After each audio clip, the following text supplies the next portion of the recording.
Hello മുത്തുമണീസേ, നമ്മുടെ മഴതോരും മുൻപ് സീരിയലിൻ്റെ പുതിയ വിശേഷത്തിലൂടെ ഇവർക്കും സ്വാഗതം. അങ്ങനെ നമ്മുടെ അലീനെ തിരിച്ച് കിട്ടുകയും എല്ലാവർക്കും ഒരു സമാധാനമൊക്കെ ആവുകയാണ്. പാവം നമ്മുടെ മനു തിരുവനന്തപുരത്ത് നിന്ന് രാത്രി 2 മണിക്കാണ് അറിയുന്ന ബാലേന്ദ്രൻ വിളിച്ചു പറഞ്ഞിട്ട് നമ്മുടെ അലീനെ കിട്ടി, മനു ഇന്ന സ്ഥലത്ത് ഉണ്ടായിരുന്നു എന്ന്.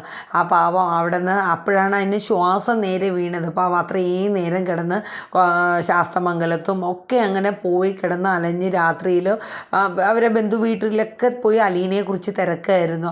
അങ്ങനെ ഒടുവിൽ കിട്ടി എന്നൊരു ആശ്വാസ വാക്ക് കേട്ടപ്പോൾ മനുവിന് സമാധാനം. പിന്നെ എങ്ങനെയൊക്കെയോ നേരം വെളുത്ത് ഇങ്ങെത്താണ്. അപ്പോൾ അതിനിടയിൽ നമ്മുടെ ബാലചന്ദ്രൻ അവരുമായിട്ടൊക്കെ നമ്മുടെ രാജീവും ശിവശങ്കരനും ഗംഗാധരനുമായിട്ടൊക്കെ സംസാരിച്ച് രാത്രിക്ക് അവരെല്ലാവരും പോയല്ലോ. പിന്നെ പിറ്റേന്ന് രാവിലെയാണ് കാണിക്കുന്നത് കേട്ടോ. അപ്പോൾ ആ വിശേഷത്തിലോട്ടൊക്കെ നമുക്ക് പോവാം. അപ്പോൾ നമ്മുടെ വീഡിയോസൊക്കെ കാണുമ്പോൾ നിങ്ങൾക്ക് ഇഷ്ടമാവുകയാണെങ്കിൽ ഒരു ലൈക്ക് തരണം കേട്ടോ എൻ്റെ മുത്തുമണീസൊക്കെ. പിന്നെ നമ്മുടെ ചാനൽ സബ് ചെയ്യാത്തവരൊക്കെ ഉണ്ടെങ്കിൽ ഒന്ന് സബ്സ്ക്രൈബും കൂടെ ചെയ്ത് വെക്കണേ. എനിക്ക് കൃത്യമായ വിവരം കിട്ടുന്ന അനുസരിച്ചിട്ടാട്ടോ ഞാൻ പ്രൊമോ ഇടുന്നത്. അപ്പോൾ നമുക്ക് ഇപ്പോൾ നമ്മുടെ പ്രൊമോ കിട്ടുന്നത് കുറച്ച് സാധാ പോലെ കിട്ടുന്ന കണക്ക് രാവിലെ ഒന്നും കിട്ടുന്നില്ല. അതുകൊണ്ടാട്ടോ കുറച്ച് ടൈം ഡിലേ ഒക്കെ ആയി പോണത് കേട്ടോ. എങ്കിൽ ഇടുന്ന ടൈം കറക്റ്റാണ്, പക്ഷേ സ്റ്റോറി നമ്മൾ അറിയുന്നത് കുറച്ച് വൈകുന്നുണ്ട്. അപ്പോൾ അതുകൊണ്ട് എല്ലാവരും ഒന്ന് അഡ്ജസ്റ്റ് ചെയ്യണേ. അപ്പോൾ അധികം നിങ്ങളെ ബോറൊന്നും അടുപ്പിക്കുന്നില്ല, നമുക്ക് കഥയിലോട്ട് പോകാം. അങ്ങനെ പിറ്റേന്ന് രാവിലെ ആവുകയാണ്. ആ സമയത്ത് നമ്മുടെ ഗോവർദ്ധനെ ഹോസ്പിറ്റലിൽ നിന്ന് വിളിക്കുകയാണ്. നമ്മുടെ വൈജയന്തിക്ക് ചെറിയൊരു സർജറി ഉണ്ട്, താടിയെല്ലിൻ്റെ പൊട്ടലുണ്ടല്ലോ, അപ്പോൾ അവിടെ ഒരു സർജറി ഉണ്ട്. അപ്പോൾ ബാലേന്ദ്രൻ ചോദിച്ചു അവിടെ ആരെങ്കിലും ഉണ്ടോ? അപ്പോൾ ഗോവർദ്ധനം പറഞ്ഞു ഞാനും സുലോചനയും മാത്രമേ ഉള്ളൂ. അപ്പോൾ അവരാരും ഇല്ലയെന്ന് ചോദിക്കുന്നുണ്ട്. ആങ്ങളമാർ 3 എണ്ണം. അപ്പോൾ ഗോവർദ്ധനം പറഞ്ഞു ഇവിടെ ആരുമില്ല.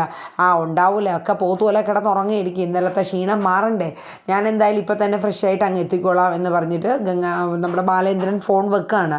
അത് കഴിഞ്ഞിട്ട് നമ്മുടെ മനു എത്തുകയാണ്. അങ്ങനെ നമ്മൾ കൃഷ്ണമോള് ചെന്ന് മനുവിനെ കൊണ്ടുപോയി. മനു ആകെ ടയേർഡായിട്ട് ആകെ എന്തോ പോലൊരു കോലത്തിലായിരിക്കണം. അപ്പോൾ ബാലേന്ദ്രൻ പറയുന്നുണ്ട് നീ ഇതെന്ത് കോലാടാ മനു, എങ്ങനെ ആവാണ്ടിരിക്കും, എനിക്കിപ്പോഴും എൻ്റെ റിലേ ഇല്ല അങ്കിളെ, ഞാൻ എന്താ ചെയ്യേണ്ടത്, എനിക്ക് ശ്വാസം ഇപ്പോഴും ശരിക്കും നേരെ വന്നിട്ടില്ല, എൻ്റെ മൈൻഡ് ഒന്നും ഓക്കെ അല്ല, അവളെ കിട്ടിയെന്ന് പറഞ്ഞത് മാത്രം ഒരു ആശ്വാസം ഉണ്ടെന്നല്ലാണ്ട് എൻ്റെ റിലേ ഒന്നുമില്ല, നീ വല്ലാണ്ടായിപ്പോയി, എന്തായാലും എന്ത് പറയാനാണ്, ഞാൻ എന്താ പറയേണ്ടേ, ഇവന്മാരൊക്കെ എന്ത് പറയണം, എനിക്ക് അറിഞ്ഞൂടങ്ങളെ, എനിക്ക് എന്ത് പറയണമെന്നൊന്നും എനിക്ക് അറിഞ്ഞൂടാ.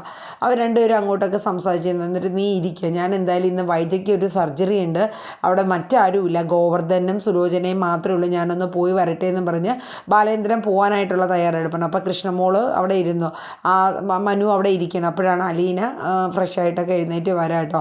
അലീനെ കണ്ടതും മനു അങ്ങ് വല്ലാണ്ടാവുകയാണെന്ന് വെച്ചാൽ ആ ഉള്ളിൽ നിന്നൊരു സങ്കടവും അലീനെ കണ്ടൊരു സന്തോഷവും എല്ലാം കൂടെ വരികയാണ്.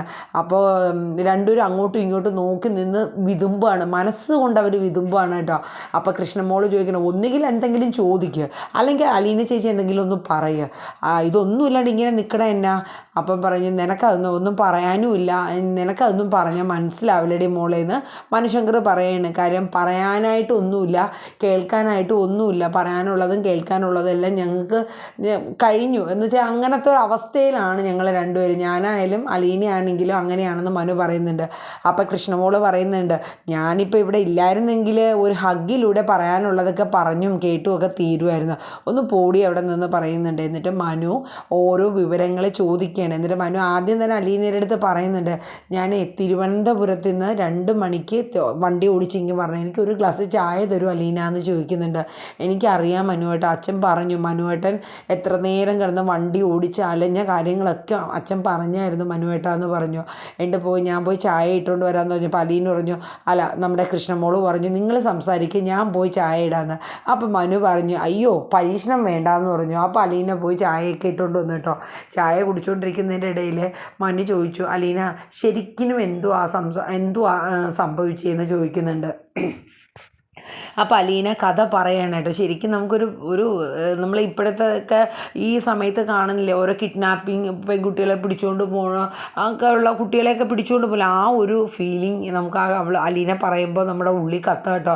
കാര്യം ഹോസ്പിറ്റലിൽ നിന്ന് ഇറങ്ങിയിട്ട് ആ ചെറിയ ഗേറ്റ് വഴി അലീന ഓട്ടോ സ്റ്റാൻഡിലോട്ട് പോകുമായിരുന്നു. കാരണം ഗോവർദ്ധനെ ഇല്ലായിരുന്നല്ലോ. അപ്പോൾ അച്ഛനെ വിളിച്ചു വെച്ചു, അച്ഛൻ ഞാൻ ഒരു ഓട്ടോ പിടിച്ച് വരാമെന്ന് പറയുന്നുണ്ട്. അപ്പോഴും ബാലേന്ദ്രൻ പറയുന്നുണ്ട് ഗോവർദ്ധനെ ഇല്ലെങ്കിൽ അച്ഛൻ വരാം. വേണ്ട അച്ഛൻ, ഞാൻ ഒരു 1/2 മണിക്കൂർ മണിക്കൂർ കൊണ്ട് അങ്ങ് എത്തില്ലേ എന്ന് പറയുന്നുണ്ട്. അങ്ങനെ ആ ഫോൺ വിളിച്ച് വെക്കണതും അലീന ആ മതിൽ ചേർന്ന് നടക്കുകയാണ് ഓട്ടോ സ്റ്റാൻഡിലോട്ട്. അപ്പോൾ ഒരു വാൻ വന്നു. പെട്ടെന്ന് തന്നെ അലീനേനെ പിടിച്ച് അങ്ങോട്ട് ആ വാനിലോട്ട് ഉന്തി അകത്തോട്ട് കയറ്റുകയാണ് രണ്ടുപേര് ചേർന്ന്. അലീനയ്ക്കൊന്ന് തിരിയാനുള്ള വിടവ് പോലും ഇല്ല, മതിലല്ലേ ഇപ്പുറം.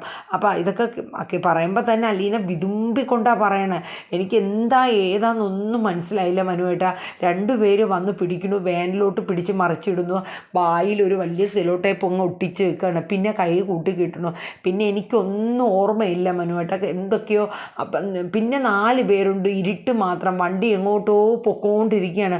എനിക്കൊന്നും മനസ്സിലാവല്ല, കൊല്ലാനാണോ നശിപ്പിക്കാനാണോ എന്താരാ എനിക്കൊന്നും മനസ്സിലാവല്ല. ഞാൻ ആകെ പേടിച്ച് ഭയന്ന് വിതുമ്പി അതിനകത്തിരുന്നു. കുറേ ദൂരം പോയ ശേഷം വിങ്ങി പൊട്ടി തൊണ്ട കാറും കണക്ക് കരയുന്നുണ്ട്. പക്ഷേ ഒച്ച വെളിയിൽ കേൾക്കുന്നില്ലല്ലോ. അങ്ങനെ എന്ത് ചെയ്യണം എന്നറിയാണ്ട് ഞാൻ ആകെ വിതുമ്പി നിൽക്കുകയാണ്. ആ സമയത്ത് കുറേ കഴിഞ്ഞപ്പോൾ ആ വണ്ടി എവിടെയോ ചെന്ന് നിന്നു. ആ ഡോറ് തുറന്നപ്പോൾ കുറ്റാക്കൂരിട്ട് ഒന്നും മനസ്സിലാവല്ല. അപ്പോൾ ഏതോ ഒരു ആളൊഴിഞ്ഞ സ്ഥലത്ത് ഒരു വീടാണ്. അത് കണ്ടിട്ട് ഈ പ്ലംബിങ്ങിൻ്റെയൊക്കെ പണി നടക്കുന്ന പോലത്തെ ഒരു റൂം, അതിൻ്റെ അകത്തേക്ക് എന്നെ കൊണ്ടിട്ടിട്ട് ഇവർ ഈ ഡോറ് വെളിയിൽ നിന്ന് അങ്ങ് ലോക്ക് ചെയ്തു. കുറേ നേരം ഇരുന്ന് കരഞ്ഞു, പ്രാർത്ഥിച്ചു, നിലവിളിച്ചു. ഞാൻ നശിക്കുമോ, അല്ലെങ്കിൽ ഞാൻ മരിച്ചു പോവോ, അച്ഛനൊക്കെ ഇപ്പം എവിടെ ഇരിക്കും, അങ്ങനെയൊക്കെയുള്ള പല പേടി. ഇവരെന്തെങ്കിലും ചെയ്യുമോ. അലീന കുറേ നേരം കരഞ്ഞിട്ട് പിന്നെ ഒരു ഞെട്ടലോടെ ഇങ്ങനെ ഇരുന്നിട്ട് അലീന കൈ കൊണ്ട് പതുക്കെ സെലോ ടേപ്പ് വായിന്ന് അങ്ങ് മാറ്റി. അപ്പം ശ്വാസം ഒന്ന് നേരെ വിടാൻ പറ്റി. പറയുന്നുണ്ട് മനുവേട്ട, ഞാൻ എന്നിട്ട് അവിടെയൊക്കെ ചുറ്റിന് നോക്കി. എന്നിട്ട് എനിക്ക് അവിടെ കണ്ടിട്ട് എന്തോ ഒരു പ്ലംബിങ് പോലെയുള്ള പണി നടക്കുന്ന സ്ഥലമോ ഗോഡൗണോ അങ്ങനെയൊക്കെ തോന്നി. അവിടെ നിന്നൊക്കെ ഒരു ആക്സോ ബ്ലേഡോ എന്തോ ഒരു സംഭവം കിട്ടി. ഞാൻ പതിയെ കൈയൊക്കെ അതുകൊണ്ട് വായിൽ കടിച്ചു പിടിച്ച് ആ കൈയിലെ കെട്ടു അഴിച്ചു. അപ്പോൾ കൃഷ്ണമോള് ചോദിക്കുന്നുണ്ട്, ചേച്ചിക്ക് ഈ സമയമൊക്കെ പേടി തോന്നില്ലേ? പേടിയോ മോളെ? അതൊന്നും എനിക്ക് പറയാൻ പോലും എനിക്കറിയില്ല മോളെ. അങ്ങനത്തെ ഒരു എന്താ പറയണേ, നമുക്ക് അത് പേടിയാണോ ഭയമാണോ അതോ എന്താണെന്നൊന്നും എനിക്ക് പറയാനോ ഓർക്കാൻ പോലും പറ്റില്ല മോളെ എന്ന് പറയുന്നുണ്ട്. അതിനുശേഷം അവർ കുറേ പ്രാവശ്യം വെളിയിൽ നിന്നൊക്കെ ചിരിക്കുകയും സംസാരിക്കുകയൊക്കെ ചെയ്യുന്ന ഒച്ച കണ്ടു. അലീന പിന്നെ വിചാരിച്ചത് കരഞ്ഞുകൊണ്ടിരുന്നിട്ട് കാര്യമില്ല, ഇനി അവരകത്ത് വരാതിരിക്കാനുള്ള എന്തെങ്കിലും ചെയ്യണം. അങ്ങനെ അലീന അവിടെയൊക്കെ തപ്പി നോക്കിയപ്പോൾ ഒരു ചുറ്റികയും കുറച്ച് ആണിയൊക്കെ കിട്ടി. അപ്പോൾ ഒരു തടിക്കഷ്ണം വെച്ച് ഈ ഡോറ് തുറക്കാത്ത രീതിയിൽ കുറേ ആണി അടിച്ചു വെച്ചു. എന്നിട്ട് കുറ്റിയും അകത്തു നിന്ന് അങ്ങ് ഇട്ട് വെച്ചു. അപ്പോൾ യവന്മാർ ഇതിൻ്റെ ഇടയിൽ എപ്പോഴോ വന്നാൽ കതവ് തുറക്കാൻ നോക്കിയിട്ട് പറ്റിയില്ല. യവന്മാർക്ക് ദേഷ്യ എൻ്റെ ജനലിൽ കൂടെ വന്നിട്ട് യവന്മാർ കുറേ തെറിയും ചീത്തയൊക്കെ വിളിച്ചിട്ട് പോവാം. അലീന എന്നാലും ഇവർ അകത്ത് കയറില്ല എന്നുള്ള കാര്യം അലീനയ്ക്ക് ഉറപ്പായി. പിന്നെയും അവിടെ തന്നെ തറയിൽ കുത്തിയിരുന്ന് കുറേ നേരം കരഞ്ഞു. ഇപ്പം അച്ഛനൊക്കെ എന്ത് ചെയ്യായിരിക്കും, അച്ഛൻ സങ്കടപ്പെടും, അച്ഛൻ വരും എന്നൊരു പ്രതീക്ഷയിൽ അലീന സങ്കടത്തോടെ ഇങ്ങനെ വിതുമ്പിയിരുന്നു. അപ്പോൾ കുറേ നേരം കഴിഞ്ഞ ശേഷമാണ് പിന്നെ അച്ഛനൊക്കെ വന്നതും അച്ഛൻ്റെ ഒരു വിളി ഞാൻ കേട്ടു. ഞാൻ ജനലിൽ കൂടെ നോക്കിയപ്പോൾ അച്ഛൻ നിൽക്കുക. പിന്നെ ഒന്നും പറയണ്ടല്ലോ, അച്ഛനെ കണ്ട സന്തോഷമാണോ സങ്കടമാണോ അതോ മരിച്ചോ ഞാൻ ജീവിച്ചോ എന്നുള്ള ഒരു സിറ്റുവേഷനൊക്കെ ആയിരുന്നു. അത് പറയാനായിട്ട് പറ്റുന്നില്ല നമുക്ക് ശരിക്കും. അലീന അത് പറയുന്ന സമയത്ത് ഒറിജിനലി ഒരു കുട്ടിക്ക് ഉണ്ടാവുന്ന ആ ഒരു കിഡ്നാപ്പിംഗ് ഫീലിംഗ് നമുക്ക് ഉള്ളിൽ തോന്നും കേട്ടോ. നമുക്ക് എന്ന് വെച്ചാൽ അത്ര ഒറിജിനാലിറ്റി ആയിട്ടാണ് അത് അലീന അത് പ്രസൻറ്റ് ചെയ്യണത്. ആ ഉണ്ടായ ഇൻസിഡൻറ്റ് അലീന നമ്മുടെ അടുത്ത് മനുവിൻ്റെ അടുത്തും കൃഷ്ണമോളുടെ അടുത്തും പറയുന്നത് നമുക്ക് റിയലായിട്ട് തോന്നും. നമ്മൾ ഈ ഇന്നത്തെ കാലത്ത് നടക്കുന്ന സംഭവങ്ങളൊക്കെ ഇല്ലേ, അതുപോലെ നമുക്ക് ഫീൽ ചെയ്യും കേട്ടോ. ശരിക്കും ഭയങ്കര സങ്കടമായി എനിക്ക് അത് കേട്ടിട്ട്. അപ്പം അങ്ങനെയൊക്കെയാണ്. പക്ഷേ മനു ഇതെല്ലാം കേട്ട് നിന്നിട്ട് പോയി സമാധാനിപ്പിച്ചു കേട്ടോ. അപ്പം കൃഷ്ണമോളും പറഞ്ഞു, എന്തായാലും ചേച്ചി എൻ്റെ അച്ഛനെ സമ്മതിക്കണം അല്ലേ, എൻ്റെ അച്ഛനല്ലേ ഹീറോ എന്നൊക്കെ പറഞ്ഞിട്ട് കൃഷ്ണമോള് ബാലൻ തന്നെ അച്ഛനെക്കുറിച്ച് കുറേ ഒക്കെ പറഞ്ഞു. എന്തായാലും മനു അലീനേനെ സമാധാനിപ്പിച്ച് ഒന്നാക്കുകയാണ് കേട്ടോ. അത് കഴിഞ്ഞ് പിന്നെ കാണിക്കുന്ന രംഗം എന്ന് പറയുന്നത് നമ്മുടെ അലീനയൊക്കെ താമസിച്ചിരുന്ന സ്നേഹനികേതൻ ഇല്ല, അവിടുത്തെ 2 സിസ്റ്റർമാരെയാണ് കാണിക്കുന്നത്. അപ്പോൾ ഒരാൾ കാണാനായിട്ട് വരുന്നുണ്ട്.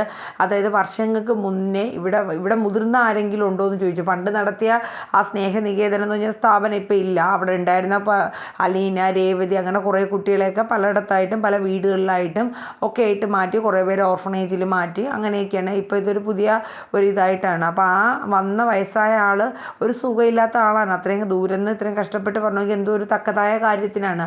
അപ്പോൾ ആ സിസ്റ്റർമാരുടെ അടുത്ത് സിസ്റ്റർമാർ ചോദിച്ചു ഏത് കുട്ടിയുടെ കാര്യമാണ്. അപ്പം പേരൊന്നും അറിയില്ല, കുഞ്ഞായിരുന്ന ഒരു കുട്ടി തന്നെയാണ്. അപ്പം ആ വ്യക്തിക്ക് പേരൊന്നും അറിയില്ലല്ലോ. അപ്പോൾ സിസ്റ്റർമാർക്കും വലിയ ഡീറ്റെയിൽ ആയിട്ടില്ല. പിന്നെ അവിടെയുള്ള നമ്മുടെ മെയിൻ സിസ്റ്റർ എവിടെ ധ്യാനത്തിന് പോയിരിക്കുകയാണെന്ന് പറഞ്ഞു. അപ്പോൾ സിസ്റ്റർമാർക്ക് അറിയാവുന്ന കാര്യങ്ങളൊക്കെ അയാളടുത്ത് പറഞ്ഞായിരുന്നു ഇങ്ങനെയൊക്കെയാണെന്ന്. അത് കഴിഞ്ഞിട്ട് ഇയാൾ പിന്നീട് നേരെ അവിടെ നിന്ന് എഴുന്നേറ്റ് ഇവരുടെ അടുത്ത് യാത്രയൊക്കെ പറഞ്ഞിട്ട് പോകുന്ന സീനൊക്കെയാണ് കേട്ടോ. അത് കഴിഞ്ഞ് പിന്നെ നാളെ വരാനിരിക്കുന്ന സീനിൽ ഈ സ്നേഹനികേതത്തിൽ വന്ന ആ വയസ്സായ സുഖമില്ലാത്ത പുള്ളി ഈ നമ്മുടെ രേവതി കുട്ടിയുടെ അടുത്തോട്ട് വരെയാണ്, ഗ്രേസമ്മയുടെയും നമ്മുടെ മാമച്ചൻ്റെ അടുത്തോട്ട് വരെയാണ്. അവിടെ വന്നിട്ട് പല കാര്യങ്ങളും സംസാരിക്കുന്ന സീനൊക്കെ കാണിക്കുന്നുണ്ട്. പിന്നെ അത് കൂടാണ്ട് നമ്മുടെ ഗ്രേസമ്മയും രേവതി കുട്ടിയും ചേർന്ന് നമ്മുടെ ഷെറിനെ കല്യാണം കഴിച്ച ഒരാളില്ലേ ടോണി, അയാളെ ഒന്ന് വിളിക്കുന്നുണ്ട്. പക്ഷേ അയാളെ വിളിക്കുമ്പോൾ മൊബൈലിൽ കിട്ടാത്തതുകൊണ്ട് അവർ ലാൻഡ് നമ്പറിൽ വിളിക്കുമ്പോൾ ടോണിയുടെ അപ്പച്ചനാണ് ഫോൺ എടുക്കുന്നത്. അപ്പോൾ ടോണി എവിടെയെന്ന് വെച്ചപ്പോൾ ടോണി ടൂറിലാണെന്നും ഒക്കെ ചോദിക്കുന്നുണ്ട്. ഗ്രേസമ്മയാണ് സംസാരിക്കുന്നത്. അപ്പോൾ ഈ ടോണിയെ കിട്ടണ ഇവർ ഡീറ്റെയിൽ ആയിട്ട് ഇങ്ങനെ കഥകൾ ഓരോന്ന് കഴിഞ്ഞ് പോകണം. എന്തിനെന്ന് വെച്ചാൽ ഷെറിൻ്റെ ആ കുറച്ച് നാൾ നടന്ന ആ ഇൻസിഡൻറ്റ്, ഷെറിൻ പ്രസവിച്ച കുഞ്ഞ് എവിടെയാണ്, ഏത് അനാഥാലയത്തിലാണ് ഇവർ ആക്കിയിരിക്കുന്നത്, ഇതൊക്കെ ഒന്ന് അറിഞ്ഞ് കണ്ടുപിടിക്കാൻ വേണ്ടിയിട്ടാണ്. പക്ഷേ ഇവർക്ക് സഹായങ്ങളൊക്കെ ഷെറിൻ്റെ നാത്തൂൻ ചെയ്തു കൊടുത്തെങ്കിലും കറക്റ്റായിട്ടുള്ള ഇൻഫർമേഷനൊന്നും ഇവർക്ക് കിട്ടിയിട്ടില്ല. അപ്പോൾ അതിൻ്റെ ഒരു ചെകഞ്ഞെടുക്കലിലാണ് ഇവർ നിന്നത്, ഗ്രേസമ്മയും രേവതി കുട്ടിയൊക്കെ. അങ്ങനെ അവർ ആ കോൾ ചെയ്യുന്ന രംഗത്തോടു കൂടെയൊക്കെയാണ് ഇന്നത്തെ സീന് തീരുന്നത്. പിന്നെ നാളെ വരുന്നതിൽ നമ്മൾ ആ ഓർഫനേജിൽ ചെന്ന ഒരു വയസ്സായ പുള്ളിയില്ലേ, ആ പുള്ളി ഇവരെ വീട്ടിൽ വന്ന് കുറേ കാര്യങ്ങളൊക്കെ സംസാരിക്കുന്നുണ്ട്. അപ്പോൾ അത് നമ്മുടെ ഷെറിൻ്റെ ഡീറ്റെയിലും കാര്യങ്ങളൊക്കെ ആണെന്ന് തോന്നുന്നു. നമ്മുടെ ഷെറിൻ്റെ കുട്ടി എവിടെയാണെന്നും ഇനി അതിനെ ചൊല്ലിയുള്ള കഥകളും കാര്യങ്ങളൊക്കെയാണ് ഇനി വരുന്ന എപ്പിസോഡിലൊക്കെ വരുന്നത്. അപ്പോൾ എല്ലാവരും നമ്മുടെ പ്രൊമോയൊക്കെ ഒന്ന് കാണുക. കണ്ടിഷ്ടപ്പെടുകയാണെങ്കിൽ എല്ലാവരും ഒന്ന് ലൈക്ക് ചെയ്യാനായിട്ട് ശ്രമിക്കണം കേട്ടോ. അപ്പോൾ എല്ലാവരും നമ്മുടെ സുമി മുഫാസ് ടേസ്റ്റി കിച്ചൻ എന്ന ഈ കുഞ്ഞു ചാനൽ സബ് ചെയ്യാനൊക്കെ ഉണ്ടെങ്കിൽ ഒന്ന് സബ് ചെയ്ത് സപ്പോർട്ട് ചെയ്യണം കേട്ടോ. കാണുന്നവർ നമ്മുടെ വീഡിയോസ് കംപ്ലീറ്റ് ചെയ്ത് കാണാനായിട്ട് ശ്രമിക്കണം. എന്തെങ്കിലും മാറ്റം വരുത്തണം അല്ലെങ്കിൽ സംസാരിക്കുന്നത് എന്തെങ്കിലും പോരായ്മകളൊക്കെ ഉണ്ടെങ്കിൽ ദയവായിട്ട് നിങ്ങൾ കമൻറ്റ് ബോക്സിലൂടെ രേഖപ്പെടുത്തണം കേട്ടോ. അപ്പോൾ എല്ലാവർക്കും ശുഭരാത്രി പറഞ്ഞുകൊണ്ട് ഇന്നത്തെ പ്രൊമോ വൈൻഡപ്പ് ചെയ്യുന്നു. Tata, bye bye, take care, thank you.